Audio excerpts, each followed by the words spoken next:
What's up, Geeksters? It's Omar from GeeksterLabs.com. How are you guys doing today? Today I have a real special review. This is for a product that I've been playing with for about a month and a half now. And this is something that was sent to me free for review from 42nd Street Photo. You can check them online at 42photo.com. And they were nice enough to lend me this new Canon EOS 70D DSLR camera. And so I'm going to start this review by letting you guys know that this is not going to be a comparison review. There are many videos out there on YouTube right now that do a really good job of comparing the 60D to the 70D here, or the 6D to the 70D. I do not have enough knowledge of those other DSLRs to do a really good comparison. So if that's the type of video that you're looking for, I apologize. This video is not for you. What I really want to do is just briefly go over some of the really good features of this camera and really focus more on the video aspects and what makes this camera a really good video camera for those of you that are looking for something maybe to possibly replace your camcorder. Okay, so let's go ahead and get into some just basic features and specs, and then we'll dig into some really good details of some other things. So first off, this camera does feature a brand new 20.2 megapixel CMOS sensor, and that sensor is a dual pixel CMOS autofocus sensor, and this is something new that Canon just came out with. And let's just start out by saying that it does a superb job of autofocus. And like I said, we're going to talk more about video in just a second, but when it comes to video, this camera definitely steps it up, and it does a really good job. So the ISO rating for this camera is, it goes from 100 ISO to 12,800 ISO. It can even go up to 25,600 in H mode as well. It also does shoot really high speed photos as well at 7 frames per second, so which is really good for quick action sports as well. I have some demonstrations of this in another feature video that I filmed. So if you guys want to check out some examples of that, I'll put the link is in the description below. It also features a 19-point all-cross type autofocus system. So this system is very fast and it's very accurate. Even in action shots, it does a really good job of focusing on just the right spot at just the right time, and it does it really quickly. And of course, one of the great features that Canon added to their DSLR lineup, I believe about 2 years ago, maybe a year ago, was the touchscreen. So this features a 3-inch touchscreen, and it's also a multi-touch operation. And some of the cool things you can do with this is obviously you are able to adjust different settings via the touchscreen, which I find to be much faster, much simpler than having to mess with the buttons.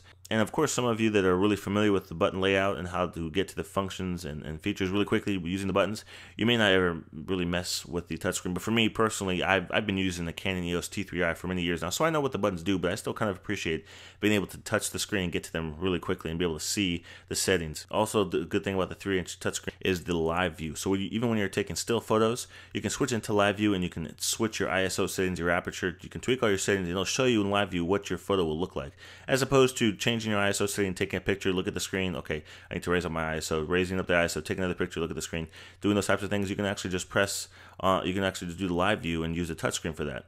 The other good thing about the touchscreen is it does features touch autofocus. So while you're filming videos, normally it has really good face detection. So if you're filming a person, it's going to track that person's face very well.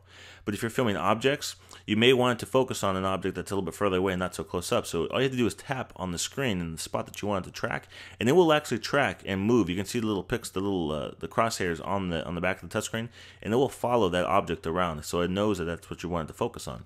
I give a really good example of this in that feature video that I already mentioned. Link in the description. So that's a 3-inch touchscreen. Besides those features, I really enjoy using the touchscreen a lot. Now let's talk about another really cool feature, which is Wi-Fi. And so I also have another feature video going more in depth into Wi-Fi. But basically, Wi-Fi is an option that's only available on the 70D and the 6D DSLRs from Canon. So basically, this feature is twofold. Okay, it allows you to do one of two things. The first thing it allows you to do is send pictures wirelessly. So you can actually send pictures wirelessly to other devices, like mobile and tablet devices, which are on iOS or Android. You can send them to computers that have the included software installed on them. You can send it to media devices like smart TVs. You can send it to other cameras with Wi-Fi. You can even print wirelessly with Wi-Fi printers that are using the pick-to-bridge protocol. And lastly, you can send it to Canon's Image Gateway, which is like their cloud service. So not only can you send pictures wirelessly, but you can also control the camera remotely. So you can either control it with a smartphone, like an iOS device, like an iPhone, an Android phone, or a computer with the included software as well. So check out the setup in the demo video for more details on how this feature works. But Wi-Fi is definitely something that's really cool to see, and I'm sure a lot more cameras are going to start featuring Wi-Fi on them. So now let's talk about video. Okay, now of course this camera does feature 1080 HD video, but the magic feature is Canon's new dual dual pixel CMOS autofocus sensor, which is amazing. It delivers fast and buttery smooth autofocus, just like you would on a camcorder. And like I mentioned earlier, it has the face detection and the live tracking. So I think this camera would definitely replace your camcorder because it will provide better quality video, and it gives you that depth of field that's only found on professional cameras.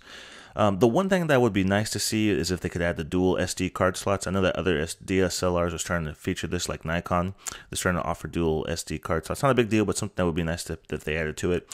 Also, if you want to have a continuous power, like plug-in power like you would have with a camcorder, you can get this with this camera, but you would need to purchase a kit under $100, but it would be able to provide continuous plug-in power, so you wouldn't have to be swapping out batteries all the time. The other thing to note is when filming yourself with the LCD screen flipped all the way around, so if you're filming like yourself like a vlog, in a vlog type of scenario, the wires may block the screen and may make it difficult to see yourself. So if you have a headphone jack plugged in there, it'll probably block the screen. So now let's talk about the area where it could be improved when it comes to video, and that's where audio lies. Okay, so when it comes to audio, there's still some room for improvement. It does feature stereo microphones that are built into it, and it does also have a 3.5mm mic input on the side. However, there is no headphone jack to hear your levels. So you can manually adjust them in the settings, but there's no option to display those audio levels on the LCD screen while you're filming.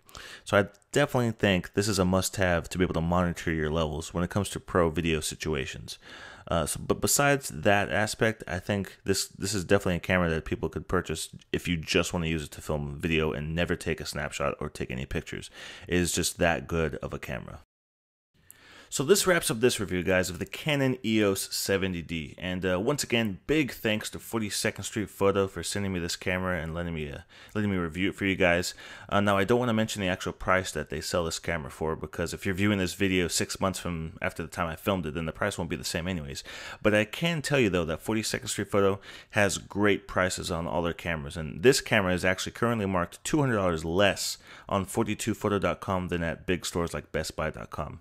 So definitely go check them out. I know that they sell legit products. I actually purchased my Canon T3i from them, and it's still the camera I've used to film all my reviews for the past 2 years. So definitely show them some love and go check out their website at 42photo.com. And I hope you guys enjoyed this review, and if you did, please show some love to that like button down below. And if I missed anything, or if I made any mistakes, or if you have any questions about this product, post those in the comments and I'll do my best to get back to you guys. And of course, guys, please stop by geeksforlabs.com for the latest in tech news and video reviews, and I'll see you guys in the next video review.